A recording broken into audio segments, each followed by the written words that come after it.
Good evening, everybody. It's a beautiful 20th of June, first day of summer 2025. Coming up this episode of the Crusty podcast, episode 373, Smoke, Mirrors, and Ashes. That's right, followed of the recent G7 summit in Alberta and more fallacies brought to us by the federal government. Yes, C5, C2, all that good stuff, and more updates on June being Men's Mental Health Month. All that more coming to the show. Please stick around. Listener view discretion will be advised because I will swear, smoke cigarettes, and make fun of the government as we speak, as per usual. Stick around. See you in a bit. Hit it, sweetheart.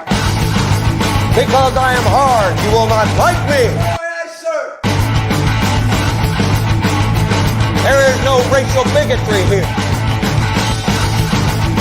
Here you are all equally worthless. From Western Canada, this is the Crusty Canuck podcast, a Canadian veteran's point of view on political, social, economic issues, and life. Here's Crusty. And that's right, ladies and gentlemen. Welcome to episode 373 of the Crusty Canuck podcast. Oh my God, politics as per usual in today's climate. Anyway, this podcast is brought to you in part by and supported by Veterans for Freedom Network. That's right, Stand 2. And coming soon, Veterans for Freedom TV. That's right, everybody. How you been, everyone? Sorry I've been late. Sorry I've been tardy. I've been working lots trying to keep my head above water because of the government taxation issue I have mentioned before in other episodes. However, I will persevere. If you like and hear you see, click like, subscribe, share this content all over your social media platforms. Do not be shy. Give me comments, give me a thumbs up, give me emails, whatever. All my contact information is in my description. Do not be shy, ladies and gentlemen. So we had the big G7 summit in Canuck, Alberta this past week. Okay, all the big seven bigwigs in the world economic structure. I'm not going to say economic forum, but the world economic structure, Italy, Britain, United States, Japan, Germany, France, and a few others. India was invited. Ukraine was invited. And the fallout is pretty simple. I have never seen such a biggest kiss ass in my life. Okay. Now, I'm not going to sit and put video after video. You know, some of my other podcasters out there, they do that. That's fine. This is just my own personal assessment after watching and listening to the ass clownery, the absolute fuckery, okay, of our leaders today. Okay. Now, before the Carney campaign, everybody was elbows up, elbows up. We're not going to be told what to do by the Americans. We're not going to be told what to do here. We're not going to be told what to do there. Elbows up, elbows up, elbows up. What a shit show that was. Okay, what a shit show that Carney put on the display. Now, Mr. Trump might have been busy because there's an impending war that might be coming with Iran. Ooh, another war. Ooh, sexy, fun. Not. Okay? Not fun, not sexy. Anyway, I'm going off a tangent here. This G7 was a fucking joke. What kind of deal? What kind of deal is coming for Canada? Honestly, what kind of deal is coming for Canada? Anyone? Anyone? Bueller? A Bueller? What kind of deal is coming for Canada?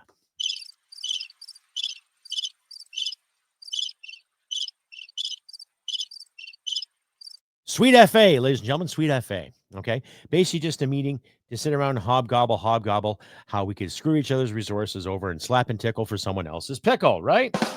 However, just a shit show. Smoke and mirrors. That's all it was. Smoke and fucking mirrors. Okay. Now, I had an interesting conversation with my wife today about how Carney may be moving a little more centrist, if anything, not the traditional or the garbage that the Trudeau Liberals presented to us on a daily effort. But however, I still don't trust the guy. I don't trust the guy for the simple reason that he come out of nowhere, become the Liberal leader, and then come out of nowhere, become the prime minister of this country.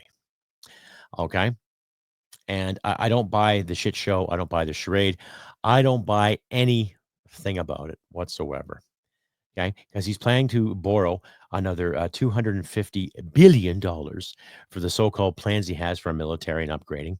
And today in Parliament, Bill C5 has passed, thankfully for amendments, which the Conservatives pushed throughout in committee today in regards to making sure that certain government ministers do not get power over everything when it comes to building infrastructure, letting the oil flow, you know.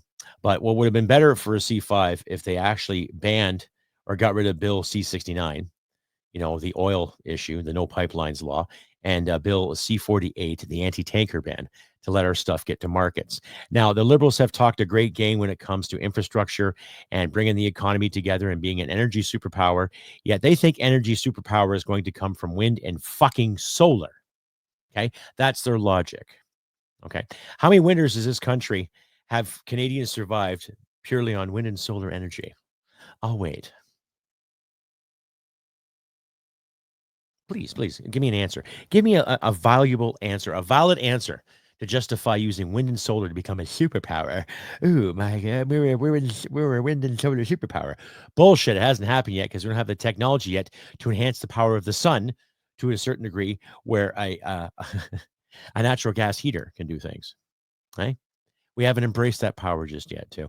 And the items that are made through solar panels, and especially the items that are made to make these wind turbines, are not recyclable, cannot be reused after they've broken down or been smashed to pieces or blown up. We've all seen footage of these so-called wind power turbines tumble and fall when they catch a blaze. Right? We've all seen what happens to solar panels after a hailstorm or a windstorm or any kind of storm for that matter. Right? The materials in those solar panels cannot be recycled. They just go into a landfill or get buried and forgotten. Yay for the environment, right? So when I hear the government talking about new viable plans when it comes to helping this country out, look forward to borrowing more money that our government's going to do on our behalf because they don't want the economy to grow. Okay, they don't. They still don't want oil and gas going through. They love the money that comes from it, right? Because our biggest customer is the United States, right? And every Liberal since 2015 has basically promoted the whole no business case when it comes to selling Canadian resources.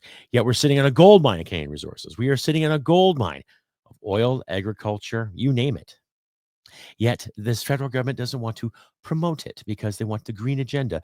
They want to be an energy superpower, but they don't want to use the fucking energy to make it happen. Right? That's saying, I want my cake, but I don't want to make any kind of effort to bake the cake. I want someone else's bakery to make my cake.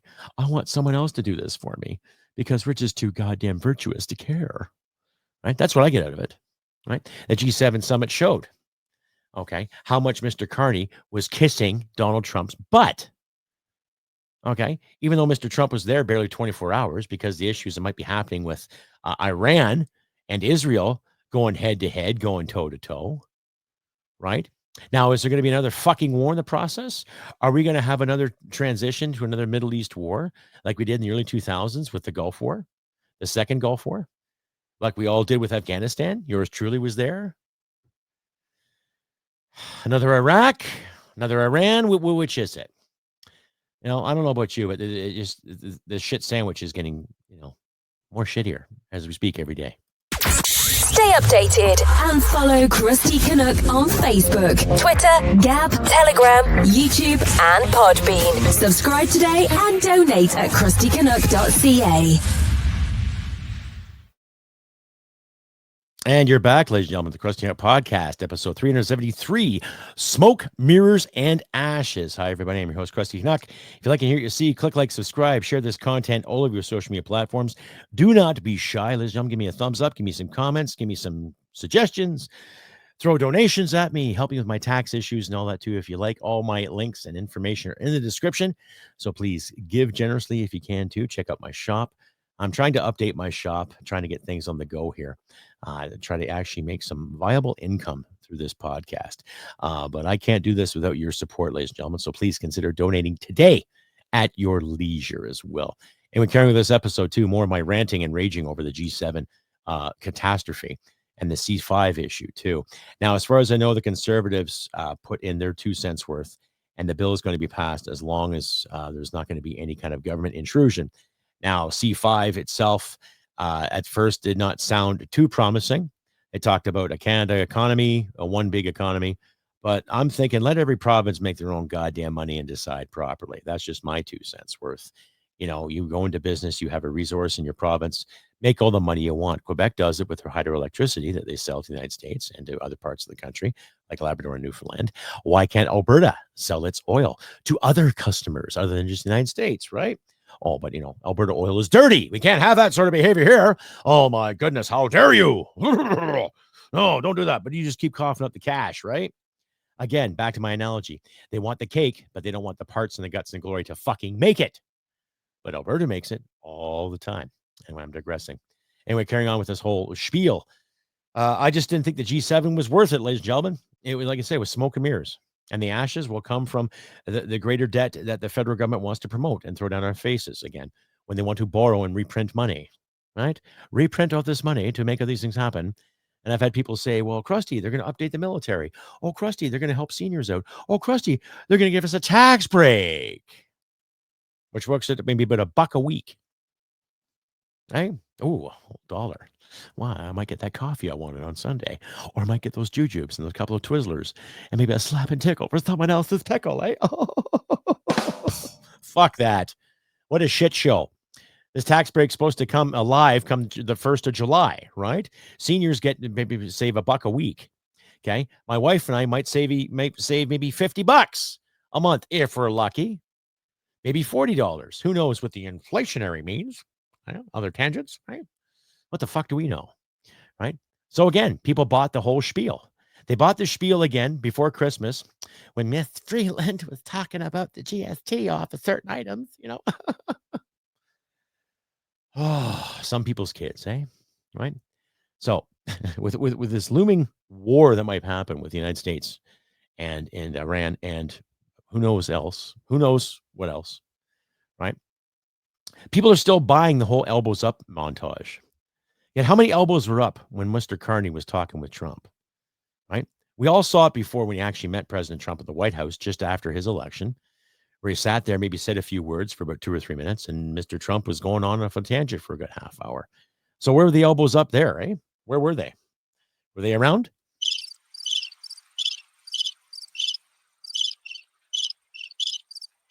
Fuck no. It's all talk. Talk a great game, but they don't want to lace up. Talk a great game, but they don't want to fucking throw down. Talk a great game, they refuse to forecheck. Talk a great game, they don't want a penalty kill. They're just wasting taxpayers' dimes again. That's what it is. No, they don't want to put in that intestinal fortitude to really make this country rock and fucking roll as it should. They don't. They really don't. Okay? They don't want to make the effort. They just want to promote the virtue and say they're doing us a favor, right? There's more issues, too, when it comes to this Bill C-2, when it comes to basically opening people's mail. If they think that you are some kind of submersive. I can't speak English today. Some subvert there.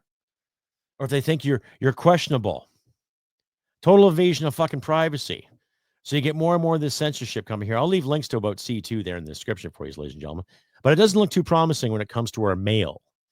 If you mail a letter to a loved one or to a friend, and if you happen to have an opinion that you might disagree with, then they'll probably, intercept your mail and read it. Like Mother Russia used to back in the days, right? You talk about this, comrade. You talk about that. You don't like prime minister. You don't like premiership. Oh, what is wrong with you? That's what it's going to come to, ladies and gentlemen. I may be jumping the gun here, but it doesn't look too promising when it comes to our privacy, right?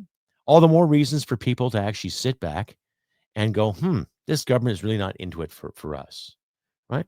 But unfortunately, the last election proved that there's still people that were hooked on the Kool-Aid, still drinking the Kool-Aid, still thinking, oh my God, we got to save our country from the evil tyrant, Mr. Orange Man, when he wasn't a threat to begin with.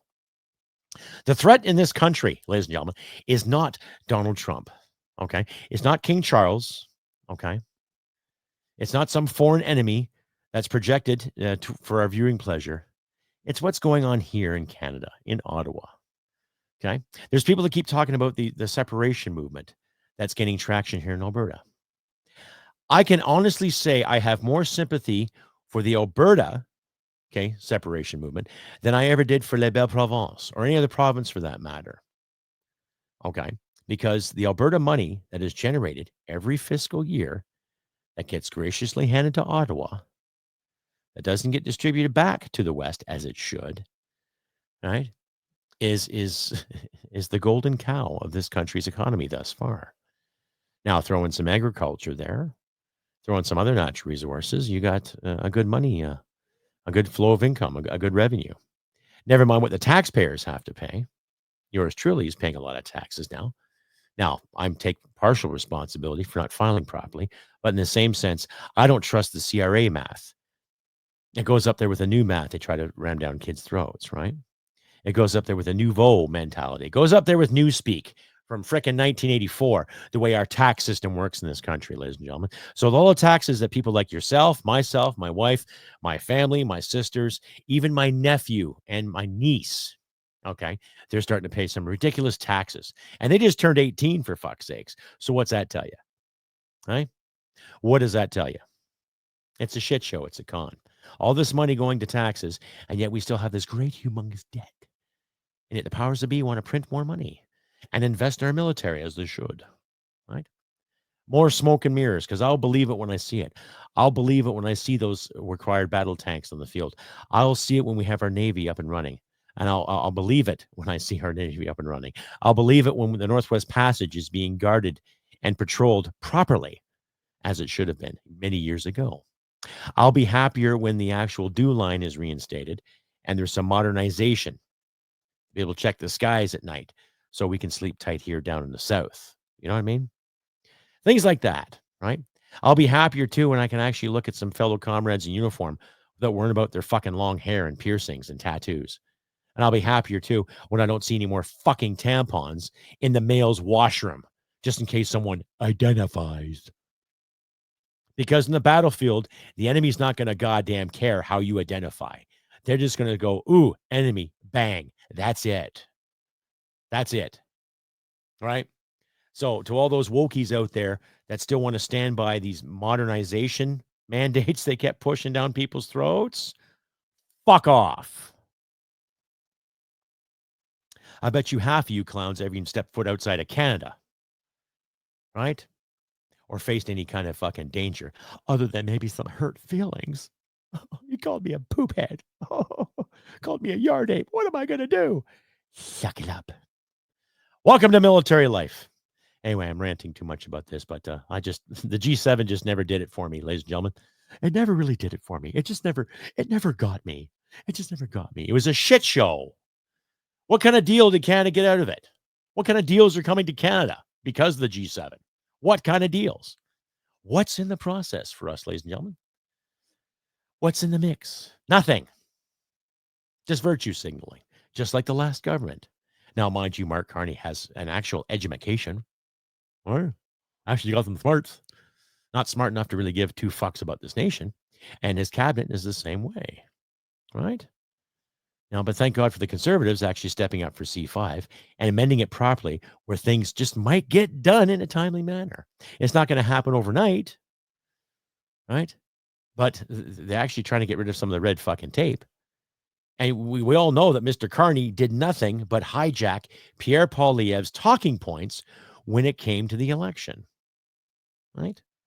But most of the voters that brought in the Liberal government again, their biggest concern was the orange man being bad. That was their biggest fear. Not the fact that we're in debt, not the fact that people are losing their jobs, and not just losing their jobs because of the stale economy, losing their jobs over words, right? Losing their jobs over hurt feelings, losing their jobs because someone was offended or someone got hurt. Someone didn't like your tone. Someone didn't like a fucking microaggression. So if this year has taught us anything, I hope to God, or whatever gods are watching, okay, that people learn to actually get a backbone again, okay, and actually learn how to use their spine for other than sitting up watching their OnlyFans subscriptions. Okay? It's funny because there's a few people I talked to on Twitter, and one of my fans actually wrote me.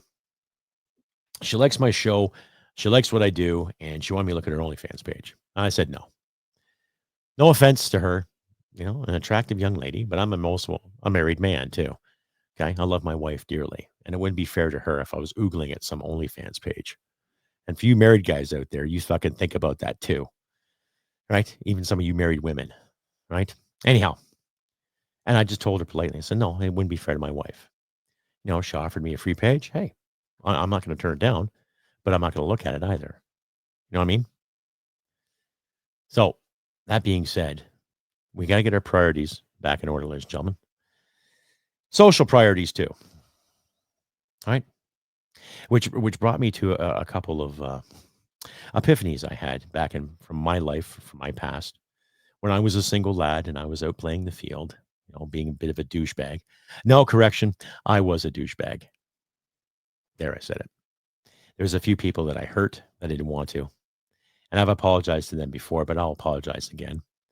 I'm sorry that I was a prick. I'm sorry that I was unfair, and I'm sorry that I lied, and I'm sorry that I was unkind. My frame of mind at the time was basically beyond selfish, and I wasn't liking myself as much as I should have. But I'm not going to hang on to those old wounds. But it gave me an epiphany, and there's people that I know in my life personally that have let me in some certain secrets about infidelity, what have you. Now, I'm not going to turn this episode into a relationships, couples therapy session. But when you see how people treat marriages and steady relationships now, you can see how it reflects in our leadership, right? I've never been one to promote any kind of infidelity. That's just me. Was I part of a few things prior to my marriage? I was. And I'm not proud of that, ladies and gentlemen. There's a few things in my personal life I'm not proud of. I'm not bragging. I'm not saying I did great things, but there's a few people that were involved with me that knew exactly what the hell they were doing and why they were doing it and the thrill they were seeking. And that's the problem. Forbidden desires are called forbidden desires for a reason. Fantasies are called fantasies for a reason. There's nothing wrong with a sane human being thinking of this or thinking of that or enjoying this or enjoying that. Nothing wrong with that, provided that you do it at your own bloody fucking expense and not at the expense of a loved one, like your wife or your girlfriend or for your husband or for your boyfriend. Okay. I was actually going through Instagram the other day because it is Pride Month. So you do see some lesbian and gay tags once in a while. And you're just kind of looking, all right. And there was this one lady bragging about how she was at a wedding party and her boyfriend was in the next room. And she had some fun with one of her friends, in a fellatio sort of way. And I'm going, what the fuck? You're actually bragging about that? You're going online. You went to a friend's wedding, had a few too much to drink. And then that just happened. And this lady looked to be about maybe 30, 35 years old. And I'm thinking, really? You're going online bragging about that when your boyfriend or your significant other was in the next room? Now, whether it was a made up story or not, it just seemed like, why would that be something you want to brag about? Right? Why would that be anything you want to brag about? Honestly, think about that. What you do in your bedroom is your business. Hey, I don't care who gets busy. I don't care if you're lesbian, gay, straight, or you're abstinent. I don't care. Okay. That's your life. You live it to the best of your ability.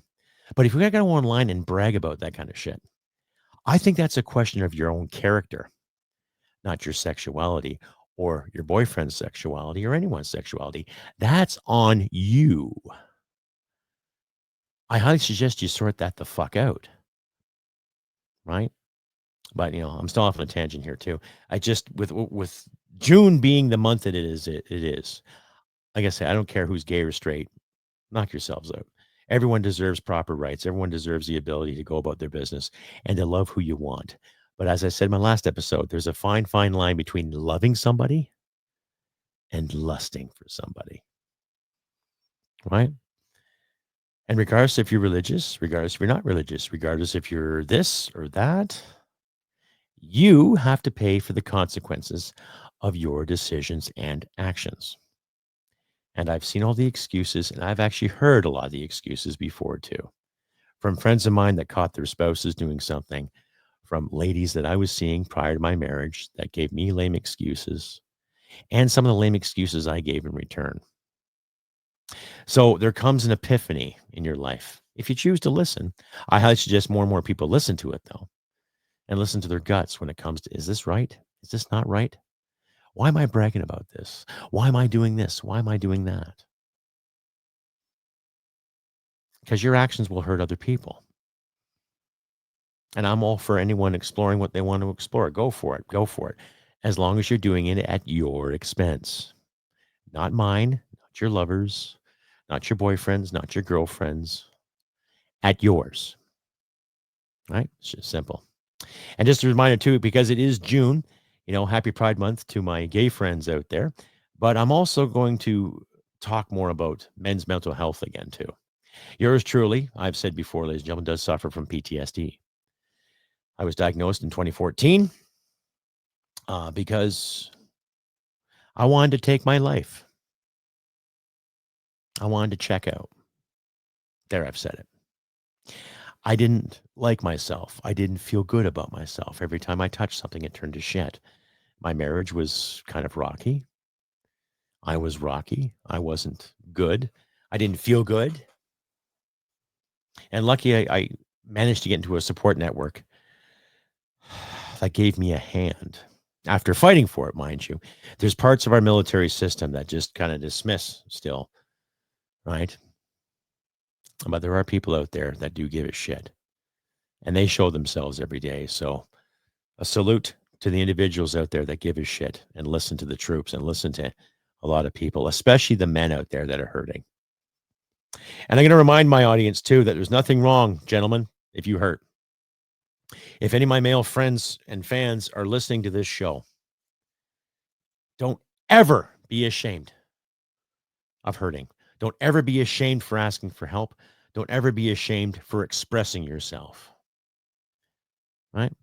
And if you do get some flack from, let's say, your partner or your wife, your girlfriend, or even some of your coworkers, stand your ground. Right? Mental health is something that should not be taboo, but it's something that shouldn't be taken lightly either. And we have to filter some of the bullshit that's out there too on a daily basis, because there's people that claim they have mental health issues because they've read a bad paragraph, or someone looked at them funny, or someone said a bad word and they just couldn't cope with it. Where's my comfort chicken? Where is it? Where's my companion chicken? You know what I mean? For the people out there that are hurting, and I will say, especially the guys out there for this month, you're not alone, my friends. You're not alone. Right? And I suggest, too, if you want to reach out and talk to me, by all means, you got my email there. It's in the description. Don't be shy. Let me know what's on your mind if you want to talk. If you don't want to talk, I can find you some numbers, the people that you can talk to, and they will fucking help you. I guarantee it. Talk to your dads, talk to your brothers. And I mean your brothers, like your family, and I mean even the guys you served with too, if any vets are listening to this. There's a couple of police officers I got to talk to over the years. Some of the guys I played hockey with, and some of their stories were pretty, wow. It's a wonder they kept their shit together too. But that's what it means. It's keeping yourself together, in a way, telling yourself internally to keep your chin up, but not being afraid to speak. And if any of your partners out there condemn you for it, you just remind them the sacrifices you made for them. Okay? On your journey. Just remind them sometimes. You know what I mean? But I'm not going to dwell on this, ladies and gentlemen. Just remember, gentlemen, if you are hurting, don't be afraid to reach out and say something. My contact information is in my description. If you want to send me an email, tell me what's on your mind. Hey, I'll do my best to read it all and get back to you in a timely manner. That's my promise to you. Anyhow, ladies and gentlemen, I have been Crusty Canuck on this beautiful 20th of June, first day of summer for 2025. And it's raining like cats and dogs outside, which is nice. We need the moisture. I had a pretty dry day at work, a lot of dust, a lot of shit I had to clean up, but it was a good work day. I was quite pleased. But just a reminder, too, if you like to hear you see, click like, subscribe, share this content, all your social media platforms. Do not be shy, ladies and gentlemen. If you feel like donating, please donate. Links will be in the description for you, too. Like I said, G7 was a shit show. How else do I say it? No deal, no deal. Just a garbage shit show. And we must, I say again, we must demand better from our leadership. So do what you can. Help each other in these trying times. Keep your wits about you, folks. Look after your friends and loved ones. Stand high, stand proud, and just be real. And do your best to be good to people. And, try not to be down so much. And like I said, if you want to talk to somebody. My lines are open there in my description, ladies and gentlemen. And like I always say, humanity and merit wins the day. Take care, folks, and I'll see you next time. Bye for now. Hit it, sweetheart. Because I am hard, you will not like me. Yes, sir. There is no racial bigotry here. Here you are all equally worthless. This has been another episode of the Crusty Canuck podcast. Stay sane and thank you for listening. From Western Canada, this is the Crusty Canuck podcast. For absent friends, past and present, I will never forget you. Hooah.